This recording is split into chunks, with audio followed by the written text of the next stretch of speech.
এই আজিজ, রচনা মুখস্থ করে এসেছি তো। স্যার বলিছে রচনা মুখস্থ না করে আসলে তক্তা দিয়ে মেরে থকতা করে দেবে। কালকে তো এক বাস দিয়ে কাটি দিয়েছি, আজকে কি করবে? আমি কি তোদের মতন মাথা মোটা নাকি? আমি আজকে পড়ি এসেছি। যদি স্যার আমাকে রচনা ধরে আমি একটা ছাগল দিয়ে কাটি দেবো। আমরা তো মাথা মোটা, কিন্তু তোর মতো উল্টো পাল্টা উত্তর দিই। তার লেগে তোর সাথে সাথে আমরাও মার খাই। ওই স্যার এসে সব চুপ।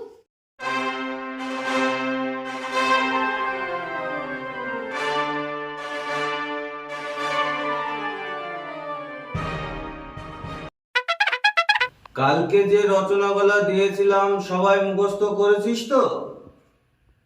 কাল তো আজিজ এক ভাগ দিয়ে কাটালো, দেখি আজ কি করে। আজকে এমন একটা রচনা দেব, দেখি আজিজ কি করে বলে। আপনি আজকে যে রচনা ধরবে সেই রচনাই পারবে। আজকে আমি পড়ে এসেছি, আপনি শুধু ধরেন কোনটা ধরবে। আজিজ, আজ তুই দুধ নিয়ে রচনা বল। স্যার আজকে আপনি এত সহজ রচনা ধরলেন?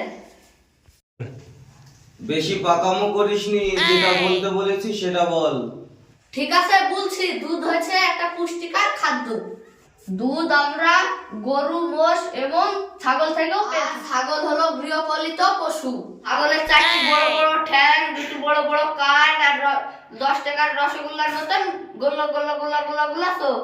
আর মধ্যে দাড়িও আছে। ছাগলের অখাদ্য বলে কিছু নেই, সামনে যা পায় তাই খায়। বুঝতে পেরেছি। এ বেটা আজকে ছাগলের রচনা পড়ে এসেছে। একে কি করে জব্দ করা যায়? না, একে তো জব্দ করা গেল না। এ বেটাকে এমন একটা রচনা ধরবো, এর মধ্যে ছাগল কিভাবে আনে দেখবো। তুই বা ট্রেন নিয়ে রচনা বলতো, ছাগল কিভাবে আসে দেখি এর মধ্যে। স্যার এই চলেছে। এই চুপ করে বস, ঝামেলা করিস না কেউ। কি রে আজিজ, তুই এবার ট্রেনের মধ্যে ছাগল কি করলি যাবি? এবার তো তুই ফেসে গেছি। আমি ঠিক পারবো, তুই এবার দেখ কি করে আমি ট্রেনের মধ্যে ছাগল নিয়ে আসি। ঠিক আছে বলছি স্যার, ট্রেন হচ্ছে যাতায়াত পরিবহনের অংশ। ট্রেন যে রাস্তায় চলে, কোন গাড়ি সেই রাস্তায় চলে। এই ট্রেনে অনেকগুলো কামরা থাকে। এই ট্রেনে করে অনেক মানুষ দূর দূর ভ্রমণ করে। এই ভ্রমণ করার সময় অনেক যাত্রীরা মালপত্র নিয়ে আসা যাওয়া করে, যেমন শাক সবজি, হাঁস মুরগি এবং ছাগল। আর এই ছাগলই হলো গৃহপালিত পশু।